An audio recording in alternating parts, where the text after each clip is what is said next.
Okay, Let's see. and Let's see. line size big. Okay, so we had our distribution breaker, our DPU, TPU. 1, 2, 3, 4, 5, 6. Our open and closed handle. And we had a DPU.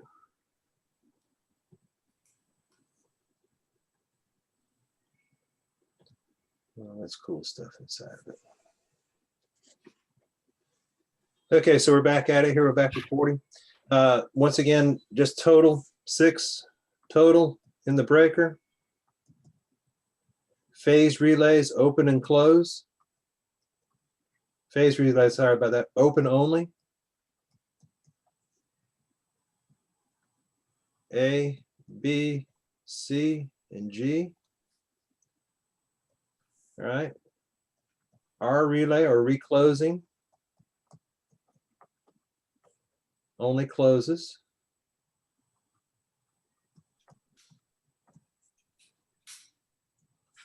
And T equals tagging relay.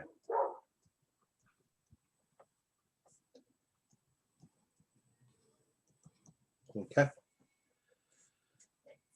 All right, so in the old electromechanical scheme here, really what happens inside the relay is it gets information from the breaker, sends it to this breaker panel, and if it detects a fault on A, B, C, G, or a combination of any of those, it's going to trip open the breaker. Now, there are different types of breaker schemes.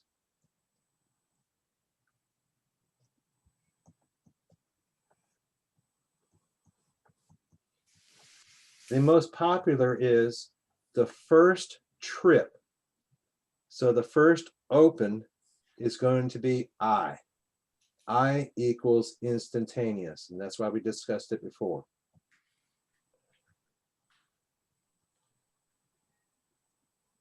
Once again, what do we consider instantaneous? 3 to 5 cycles. Right, 3 to 5 cycles. It's going to open. It's also going to, sir? Is it 3 to 5 or 2 to 5? 2 to 5. Okay. Yeah, it just depends on, you know, conditions out there, but 2 to 5 is rather quick. Also coupled with the instantaneous open, if you have instantaneous set up in the breaker scheme, it's going to do an instantaneous close also. So the one of the phase or any combination of the two signal the breaker to open. And if you have it set for I target or I operation in the first operation, the reclosing relay is going to instantaneously close it. So it's going to be real fast, just like you saw in the video. Open, close. That's an instantaneous operation. Now you got to know the difference between operation and trip. All right. Trip means it opened, did no other function. Operation means it instantaneously tripped and closed. So that's an operation. That's what they call a breaker operation. Trip open, immediate reclose. So that's instantaneous. Now in the breaker scheme, and this is the most typical that you'll see out there in the world, the next operation you're going to have is going to be called a T. T equals timed. Okay, so what's going to happen here in the situation? And Professor V, what was the typical scheme that you had out there at Duke? The first was the instantaneous, then it slipped into went into the timed, and I think the first time was like 10 seconds. Second operation was 15 seconds. I think it went to, that's on 25, 20, then another 20-second operation, and then it would go to lockout. Okay, so you had an I and 2 T's. Yep. Okay, and this could be all set up in the relay, both inside an electromechanical and a DPU unit. And you'll notice that Professor V is saying out there, well, I had an I which was an instantaneous trip open and an instant close. Then I had a T for 10 seconds. And I had another T for 20, 25 seconds, whatever the case may be. All those time values can be set up inside the breaker when you design it. And of course, it's going to depend on what your section of line is, how long your line is. There's a lot of different variables that are going on in there. I just want you guys to know and understand that, there's an instantaneous operation and a timed operation. And there's a purpose for this. Okay, I'm going to start a new screen. Don't say. Okay, so we have an I, we know that's instant, and a T, that's timed.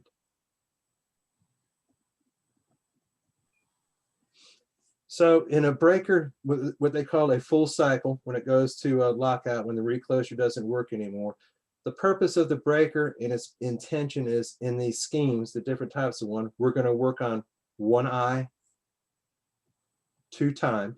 That's the way I've got my breaker set up is, if there's a fault on the line, I want the breaker to open and close very fast.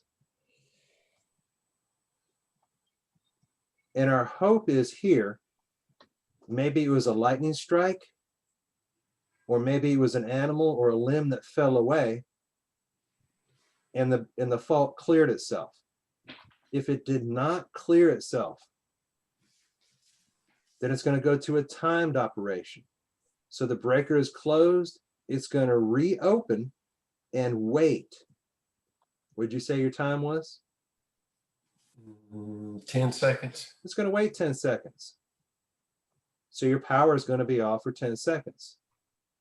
All right, after that 10 seconds is expired, it's going to close again. The fault remains, the breaker reopens, and it's going to wait another time. For how long? 20 seconds. 20 seconds. Okay. Now, the fault remains. What's going to happen here is the reclosure is going to do a function inside the breaker. It's going to lock out.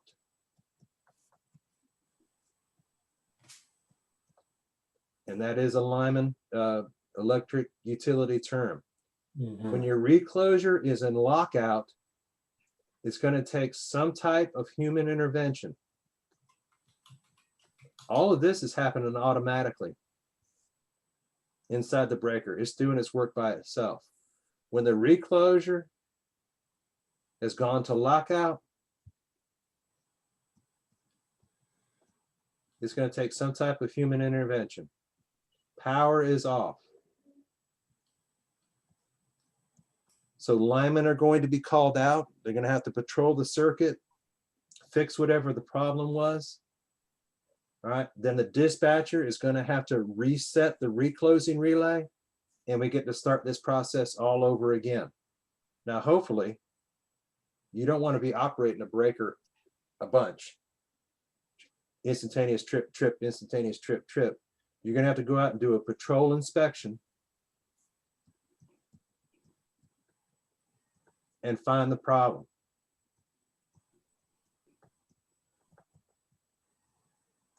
Find and fix problem.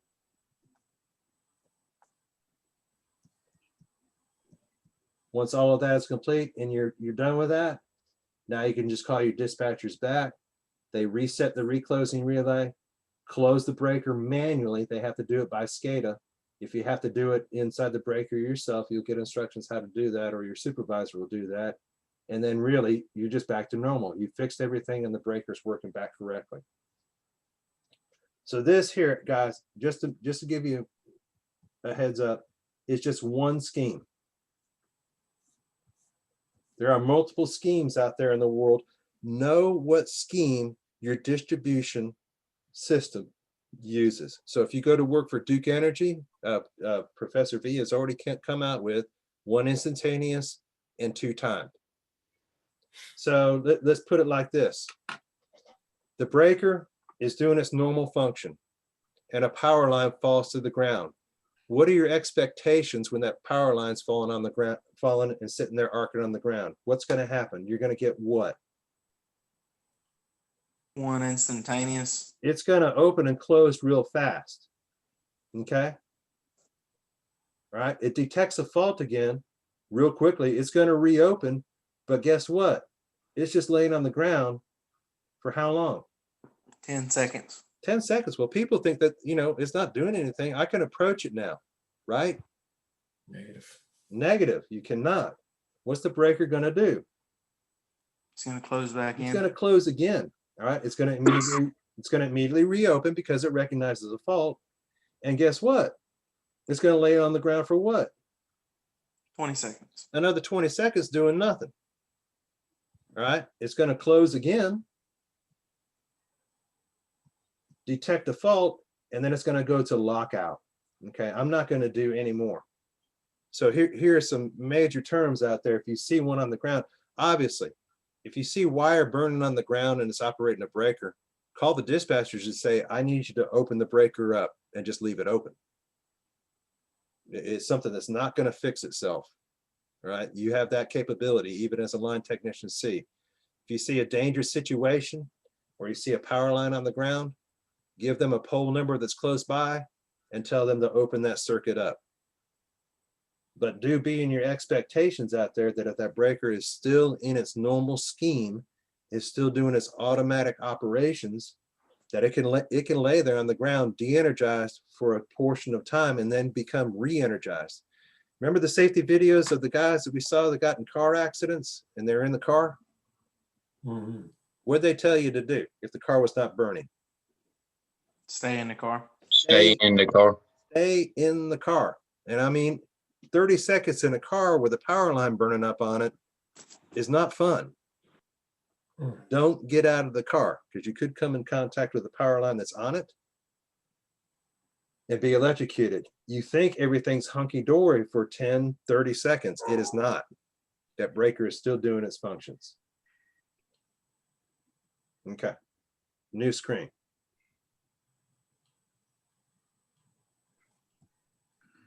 So what does this mean for the guy that's working on the line?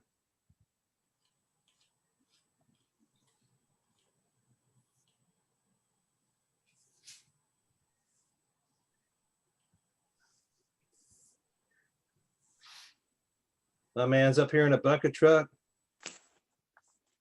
He's working on a power line. All of a sudden, a fault occurs, either by himself or something outside of the scope of what he was working on. What is the breaker going to do? Instantaneous. It's instantaneously going to open and close. What's it going to do next? Timed. Go into timed operations. Do you think that's safe for a lineman? No. No, it's not safe for the lineman or anybody that's trying to rescue him.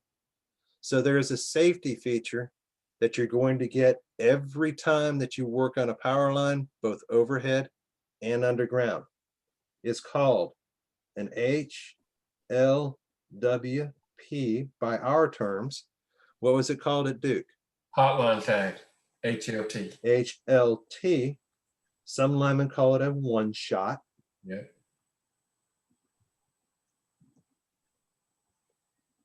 Okay. Ours. Hot line work permit.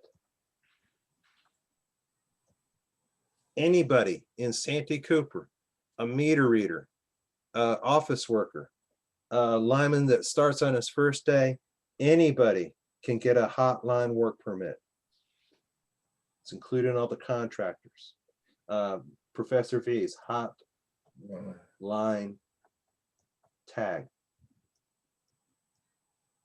Okay. Very simplistic in its form. All right. If we get in contact with the power line here, what do we want the breaker to do? Turn off completely. You want When it you to say open? turn off completely, you want it to open, You want it to open, my bad. right? And then do what? Stay open. Open, stay open. Thank you very much. You want instantaneous only. Okay. You want an instantaneous only trip. Remember before we just talked about trip and operation. I want it to instantaneously trip open. I don't want it to reclose. All right, I'm gonna come and use this box right here. Phase relays.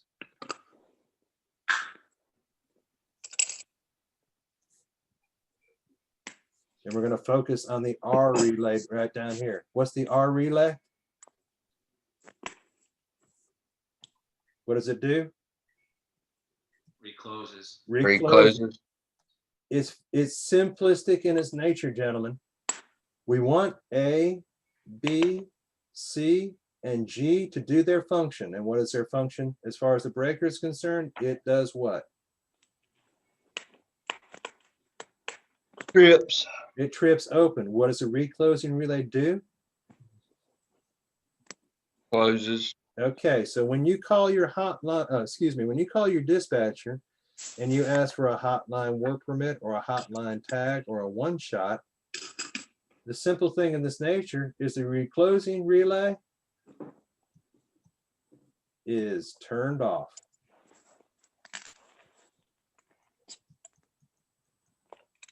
All right. For OSHA requirements, when it is turned off, what do we call this one?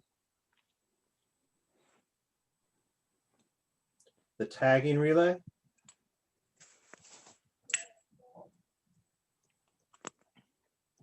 Lay down. OSHA requirements, as far as the breaker is concerned, both in the dispatch center and at the location where the breaker is at, is I have to have some type of indication that the reclosing relay is turned off. And that indication is the tagging relay. And what will happen, and these are motorized handles, the handle will turn in the relay and you'll get a red flag.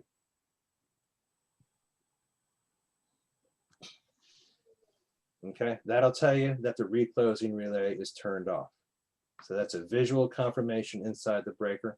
That's an OSHA and company requirement. All right, so you get ready to move a phase off a crossarm to an insulator. What do you need to have before you do that work? Hotline work permit. Hotline work permit, hotline tag, or a one shot before that work is performed. This includes, gentlemen, everything that you're going to be working in close proximity, that's within approach distance, and anything that you're going to handle with a set of rubber gloves. Now, Professor V, chime in on this one as far as your policy was concerned. Mhm. We did not have hotline work permits when we were using a stick. Correct. Okay. Same at Duke Energy. Yep. Whenever you're opening or closing switches with a stick, a hotline work permit is actually canceled. Yeah. And we'll talk about that in just a moment. So everything that you work with a stick, you're not working in approach distances, or you're not handling it with rubber gloves, you have to cancel your hotline work permit. Let's get a couple more terms going on here.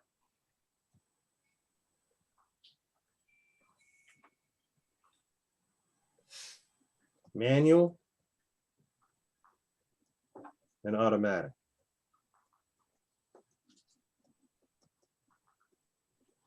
Okay, this refers to the breaker. When the breaker is in manual, you have a hotline work permit. Anything that needs to be done in the breaker has to be done manually. Right? When the breaker is in automatic, that's where it sits in its function in everyday use. So it's automatically going to do its functions. All right. At any point in time, you have the capability to call the dispatchers and say, well, I want to put it in manual and just let it, what they call, trip out. Or the dispatchers can say, hey, we're getting operations on a breaker. I'm going to put it in manual and just let it trip open. So there's some safety features and some functionality going on there that, you don't have to let it sit in automatic and do its job all the time. How are we looking for as far as time? 10:21. 10:20, okay. All right, so we're on our line. pull, pull, pull. And we're doing some work up here. We're installing a transformer and we're installing a switch up here. And got that low side riser down here. We're gonna install some secondary over to a house. While the lineman is working in the proximity of, within the approach distances, excuse me, and he's having to use his rubber gloves up here in this area, he's gonna have to have a hotline work permit. As soon as all of that work is complete and he gets ready to energize the transformer, what does he need to do? He's got a hotline work permit now. Needs to cancel it. All right, cancel your hotline work permit. That does not mean that after I close the switch, I can get it back. Of course you can. Why do I cancel it before I energize the transformer? Because the system might sense a fault when you throw the fuse back. Wow, Mr. Kennedy, you've been studying, all right? If you have a faulted transformer or any type of situation where you've got a problem below the switch, if I close the switch and I've still got a hotline work permit, the breaker's gonna open.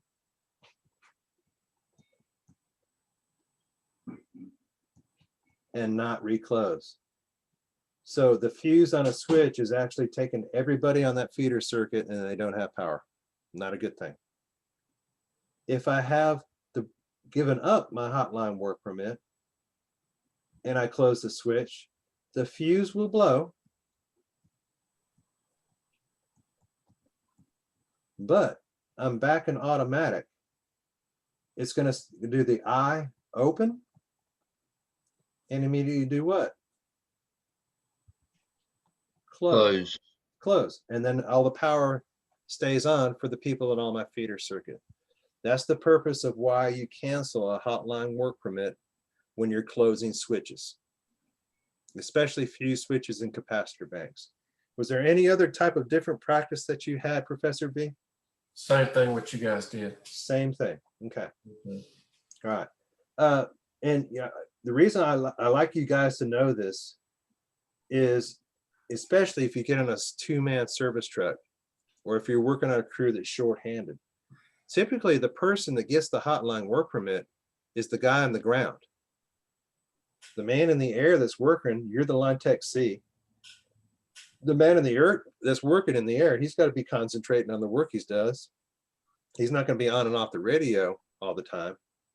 So you've got to, it's a big responsibility.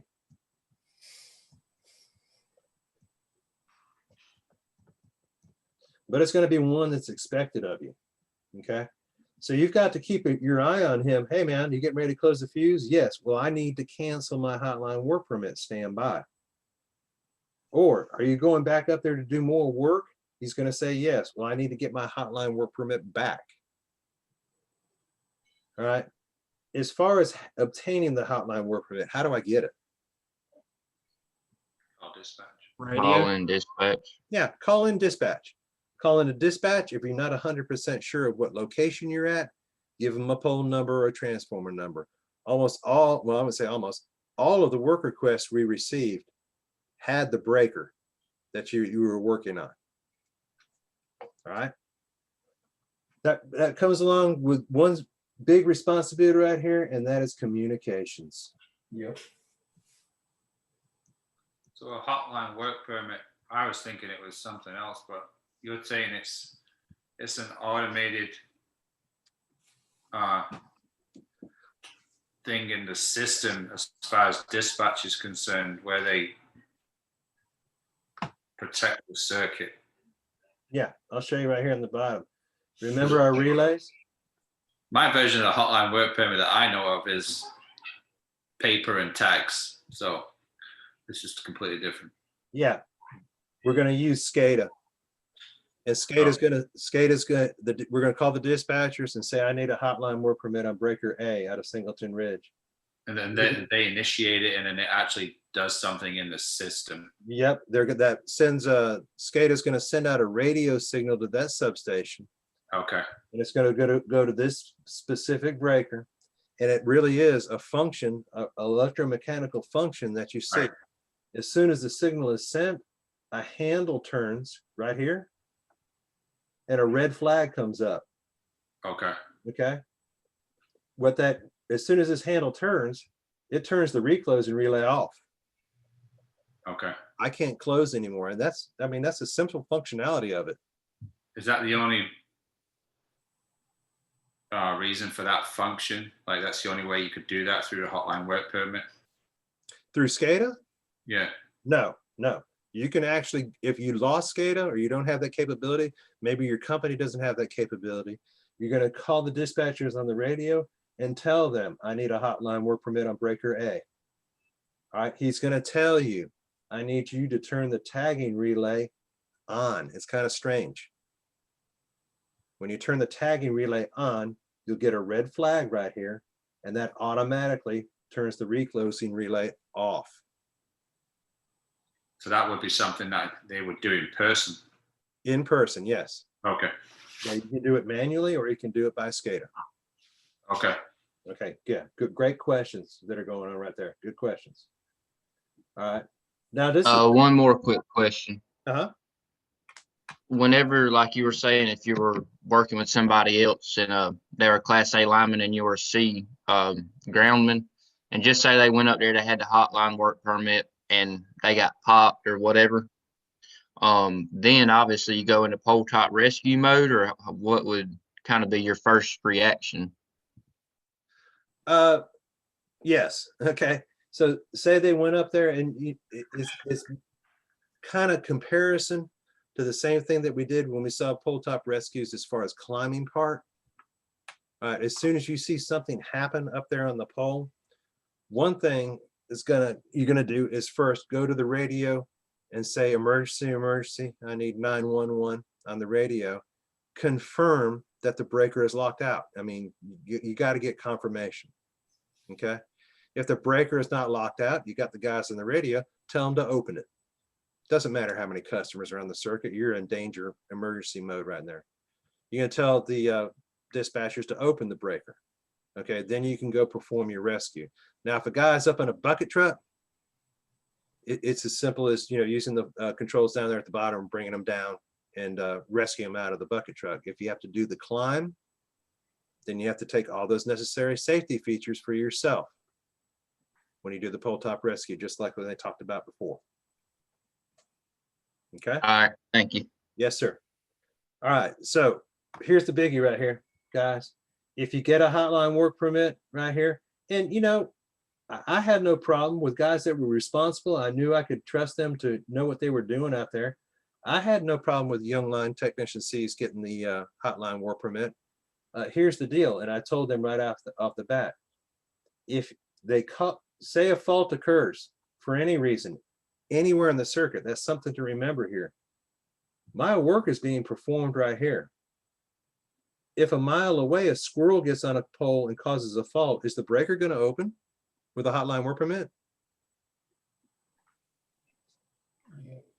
Yeah. Yeah. Any faults on the circuit now are going to open the breaker up. Okay, it doesn't matter where it happens. All the breaker knows is, I don't want to reclose if a fault occurs. So here's the biggie. You got to be within communications. I don't know how many times I've seen people get hotline work permits. All of a sudden I'll hear my radio number, I'm just going to use it for example, was 260. 260, this is division. Breaker A is locked out. 260, this is division. Breaker A is locked out. Okay, after 2, if I heard it on the radio, I'm starting to head that direction to my pickup truck. Right, 260, this is division. Breaker A is locked out. Can you see where my anxiety level is starting to peak? Yeah. Yeah. Communicating back. Yeah, you got to be in communications with the dispatchers. Now, as soon as that call is made, contact is established. All right, there's a procedure that you have to follow to get the breaker back restored. One, obviously, if you've had an accident at that location, leave it at lockout. All right. If nothing occurred at your location, something else happened further down the line, you have to claim that all of your men and equipment are in the clear before they reclose back. So simple one. 260 the division. This is 260. Breaker A at Singleton Ridge just locked out. I'm have my men and equipment in the clear. You can go ahead and close that breaker back. All right. Something happened at your location. I have an emergency here. I need you to call 911. So you see the process that's going on in that. Okay. Professor V, anything else you want to discuss as far as hotline tags or hotline work permits? Nope, I think you hit all the good points. Okay. Was your functionality as far as the people who could get it the same at Duke as here?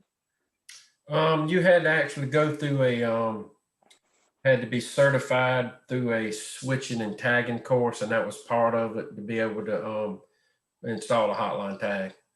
Okay. All right. Now they granted that only function of getting hotline work permits right away. Now, as far as the rest of the switching process, I know where you're coming from. Yeah. Okay, guys, let's what time is it now? 10:32. Let's take about 10. We'll be back at 10:42. Let's take a little break.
Okay, we'll go ahead and get started back. It's 10:42. You guys see my share screen that's up there? Yep. Okay. So in the circuit breakers, they're out there in the world, as far as our lines are concerned, this is both overhead and underground. There's 3 conditions that open a breaker. Which relays open the breaker?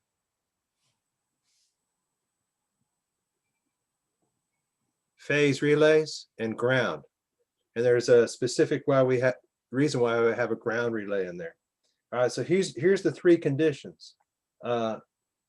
Obviously not, these are not intentional. You don't want to open the breaker itself by yourself. One is a fault. Can anybody give me their interpretation of what a fault is? A tree on a power line. Okay. Anybody else? Overcurrent. All right, I'm going to come down here just because, was that Briggs? Yeah. Yeah. I'm going to put that down here just because he said it. Okay. So a fault, and we're going to give some definitions here. High intensity.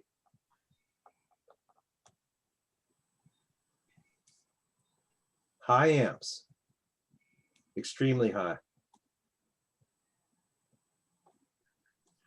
And the typical type of faults are, and this is a symbol for it, phase to phase or phase to ground.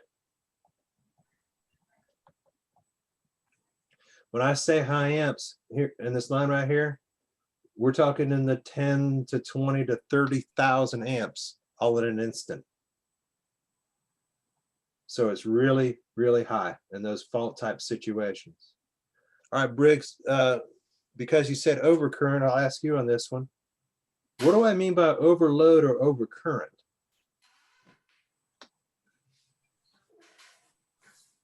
When you said that, I figured you were talking about pulling too many amps.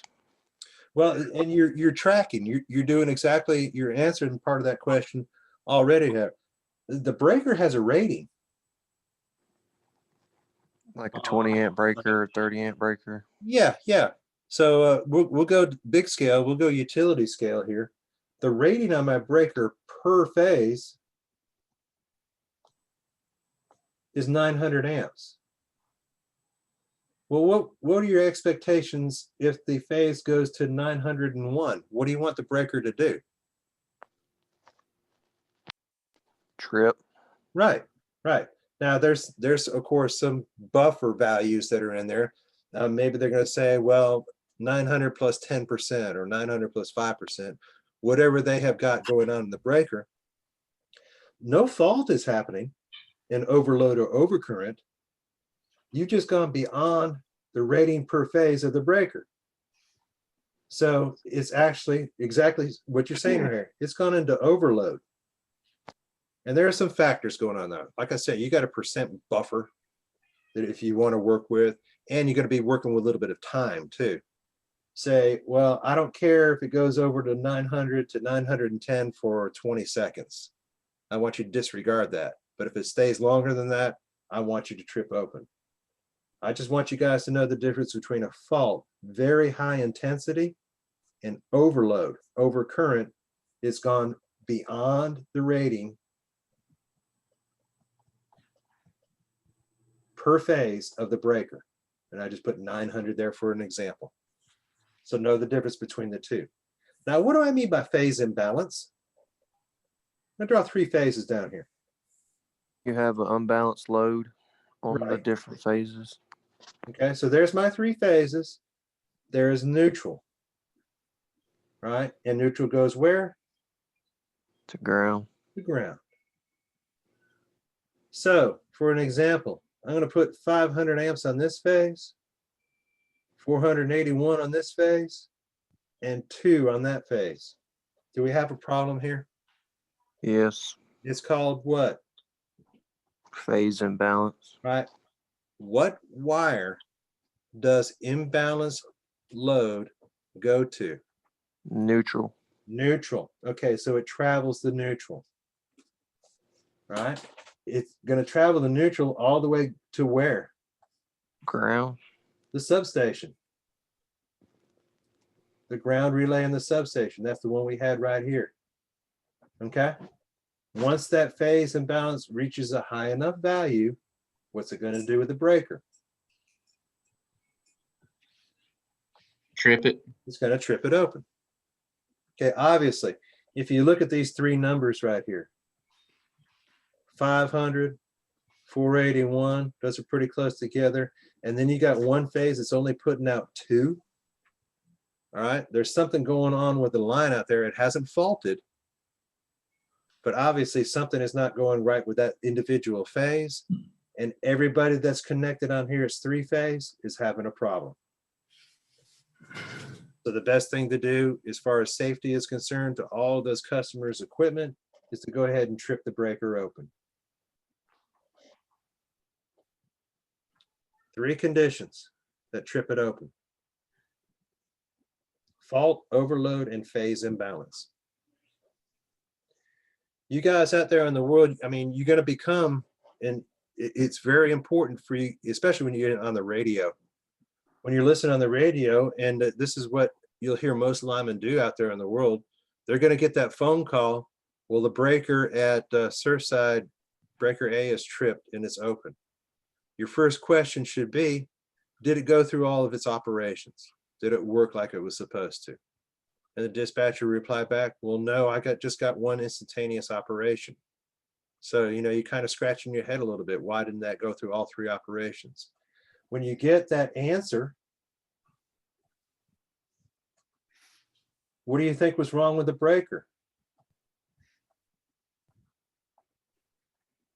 Yeah, I only got one operation. What's the breaker supposed to do when you've got a hotline work permit? Stay locked Stay out. open. Trip open. There you go. All right, it's supposed to trip open. Then you're going to ask your dispatchers, well, was there a hotline work permit on that breaker? They're going to go through their records. Yep, there sure was. Well, that tells me right away I need to go ahead and close the breaker back. Let it do its normal job.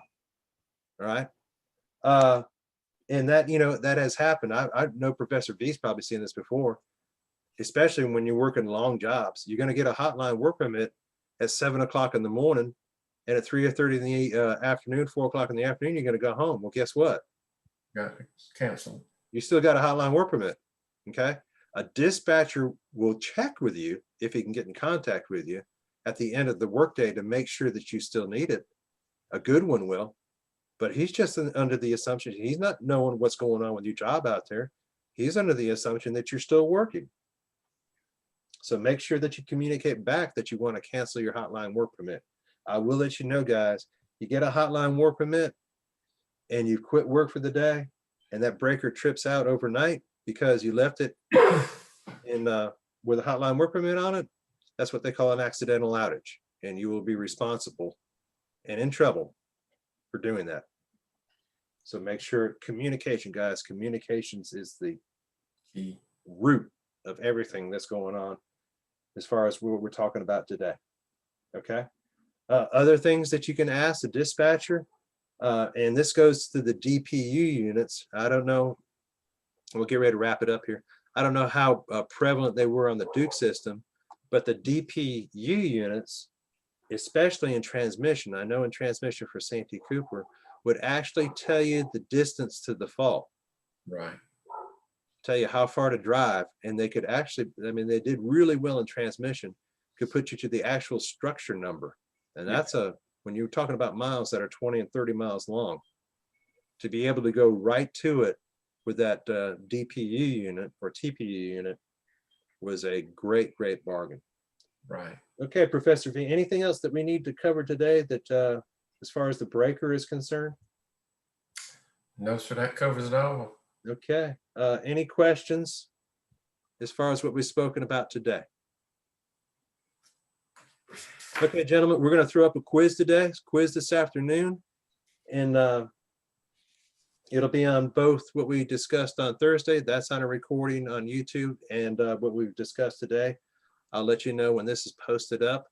I'm looking at the recordings right now for when I crashed. It did save it, but it looks like it's in 3 different pieces. So there's going to be probably multiple videos today to give you a heads up that you're going to have to watch for all of the information that you're going to get.